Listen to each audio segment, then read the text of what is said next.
Well, I want to get on here a lot till I get it through. I think some people get it, some people don't get it. But for the naive amongst you, I want to really drill it home. First off, don't believe those silver pumpers and dumpers because, yeah, a lot of people picked up on Max, Sprott. Some did, some didn't. You know, a lot of other people have probably given you good information about the metals fundamentally. They're going to lead you on, lead you on, lead you on. And you're going to be holding it too high. You might be able to sell it too low. I don't know. But they're not going to tell you when the actual turnaround is going to be, and some people are going to know. I'm not going to know. But I want to tell you this also about hard assets. The real wealthy don't let on what they freaking know. You know, I kind of found it very humorous that the Prince of Saudi recently got pissed off about his rating on Forbes. It seems that there's a hell of a lot more people out there that aren't like of his thinking that don't want their names on Forbes, and they have a lot of money, a lot more money. I'm looking at something in front of me. It's a Russian guy. And this is not even the largest sum of this stuff. $540 million worth of caesium isotopes used for. Basically, one of the uses for them is atomic weapon triggers. But this is something this guy owns. Russian guy. So, but what I'm pointing out is they're not going to tell you what they have. One indication that gold is a safe haven, central banks are buying it. When they start selling it, it's probably going to go up. That's when they're selling it. They're selling it when the middle class starts buying into it.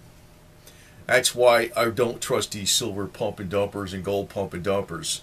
But right now, it's still a good deal. It may go down a little bit more, but there's a lot of other buying. It's difficult to say, actually. I think the only guy that's giving you a really straight scoop is Mark Faber, because he realizes as long as Bernanke and his types are in charge, and you see, I got to point it out with Bernanke exactly how the game. Like he's the administrative assistant pulling the policies. He's a very intelligent guy, but I mean he's not.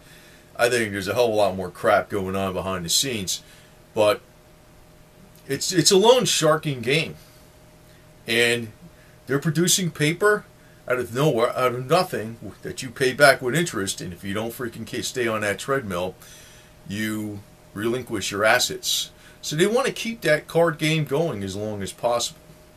But quite obviously the ones that are in charge of that card game are the central banks. And guess what they're doing?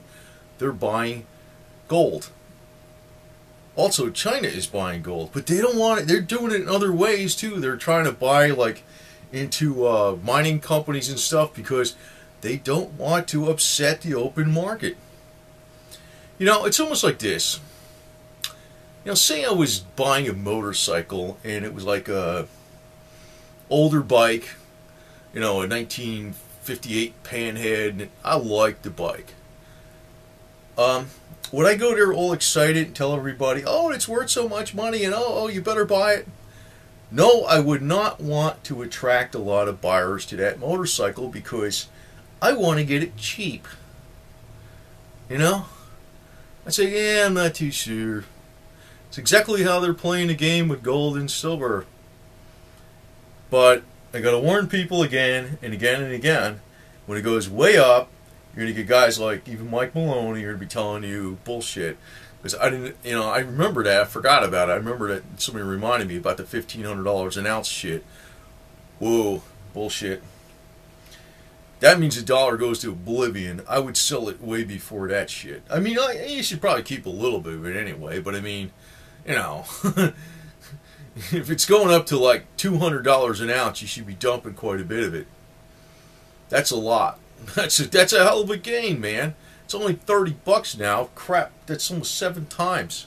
I don't know if it's going to go that high, you know. But say it did. Say it went to 150, 200.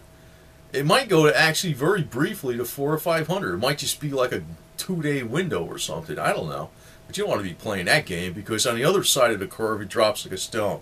What I want to say is, people buy stuff and they have stuff, and the wealthy do not let you know what's going on. They're out there to fool your ass, man. The only guy that's actually giving you some good straight scoop is Mark Faber. He says gold is not a safe haven in this way, but you know, he's buying it. He still buys it. It's not. You're going to have to see. The point is, I always say, is you don't want to get too lopsided in any one investment. You're not going to know exactly every move that's going to go on, but it's going to, you know, it's going to have its ups and downs. But you don't know this. I mean, even I don't know if silver's going to drop more. It might.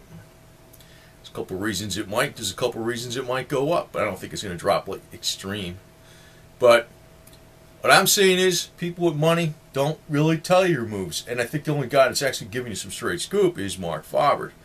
He's buying gold. Central banks are buying gold. And is George Soros buying gold? I don't know. Could be. Like I said, I'm looking at something here. This guy has $540 million worth of caesium isotopes. Russian guy. Now, I shouldn't say that, but I guess nobody knows who the hell it is. But you know, is he going around saying, go buy, I mean, I guess he'd sell them to you.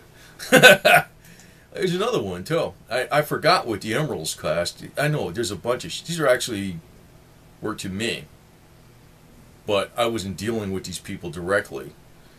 But I don't want to say too much. Well, actually, it's almost identifying exactly what it is, but if I give you the price.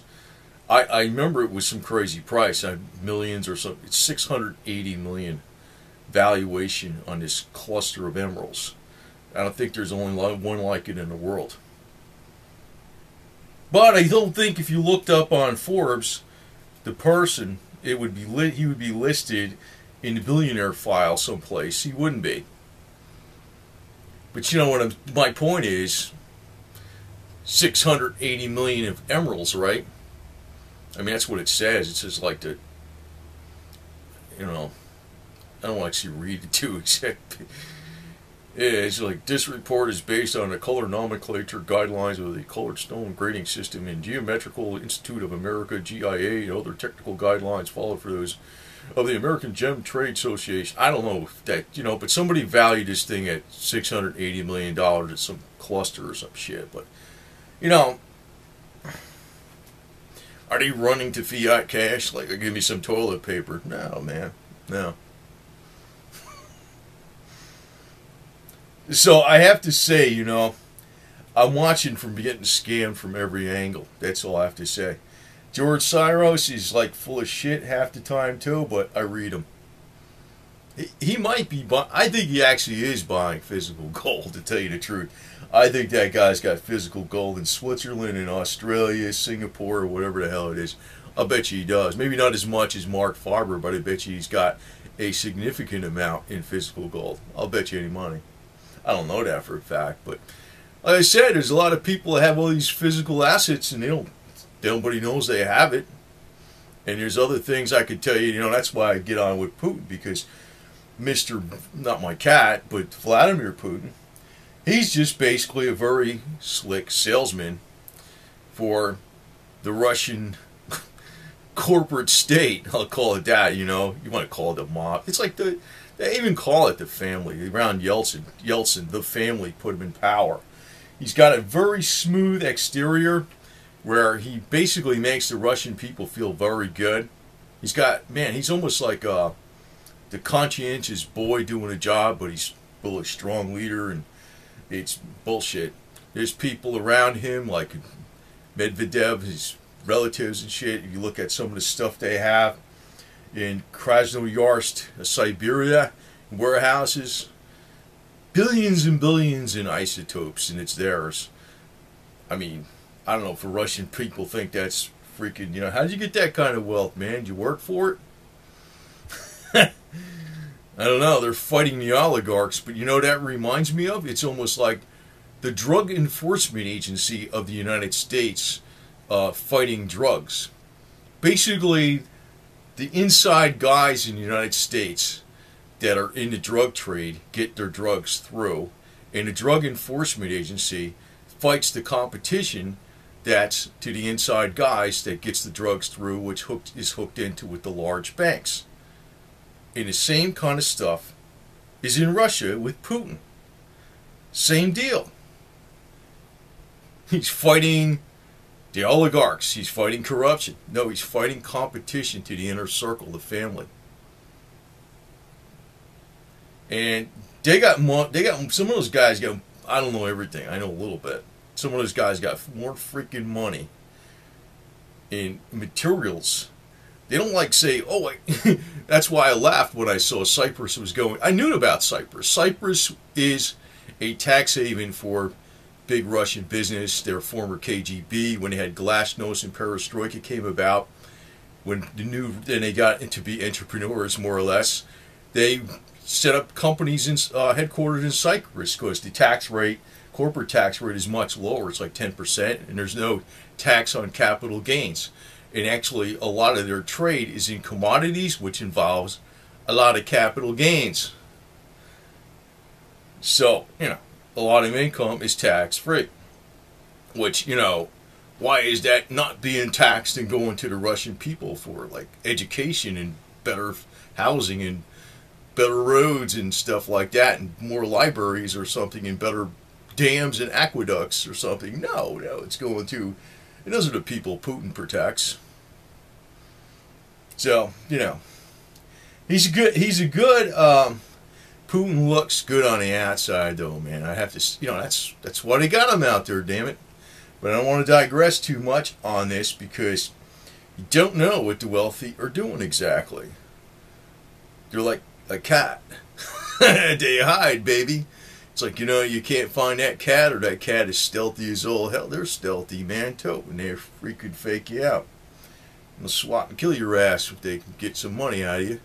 Basically, that's, they'll have a lot of hidden wealth in various ways. And, another example would be land, where you value the land, and then there's all this hardwood that was planted on it, and it grew. And 20 years later, it's worth like many more times than the land, yet the valuation is just the land. So, and actually, you can have something that has minerals or mineral rights, but you don't have that valuation as part of what you're worth. But they do have a lot of hidden assets. There's a lot of people with serious wealth that have physical assets. And I knew, like, the Russians did have a lot of money in those Cyprus banks, and I knew they would get it out ahead of time. That's why there's a much bigger haircut, because there's less money to take out of what's left. But they got a major influence, man, and Putin is all part of that shit. I guess the best example would be like the Drug Enforcement Agency, who basically fights the war against drugs that are competition dealers and stuff, that are competition to the main ones that come in that basically feed the large banks in the United States. The drug money feeds the large banks and the black ops budgets and everything like that. It's anybody's competition to that. The Drug Enforcement Agency knocks that out of the loop. That's basically what Putin does as far as fighting the oligarchs and corruption. He makes sure anybody is competition to them, the inside family, gets knocked out. And man, he's got a slick act. He looks like, I could see how the average Russian can actually look at him and think he's a upright type person, but he's not. He uses religion like it's but I just want to tell you, the guys on the top, they don't tell you what the hell they got, and they got hidden physical assets. They do. There's no doubt about it. And Soros, I will know this for a fact, but I can read this guy like freaking book, man. He's got gold. I think he's got gold in several countries, physically allocated to himself or his company or some shit. He's got it, just like everybody else. Like, I'm looking at something here, I'm sure this guy doesn't tell everybody he's got that's why I shouldn't really say this, but people think I'm full of shit, but 680 million in emeralds in special formation. So, That actually identifies who he is if you know you're in the inside loop. But that's how they play it, man. They play physical assets.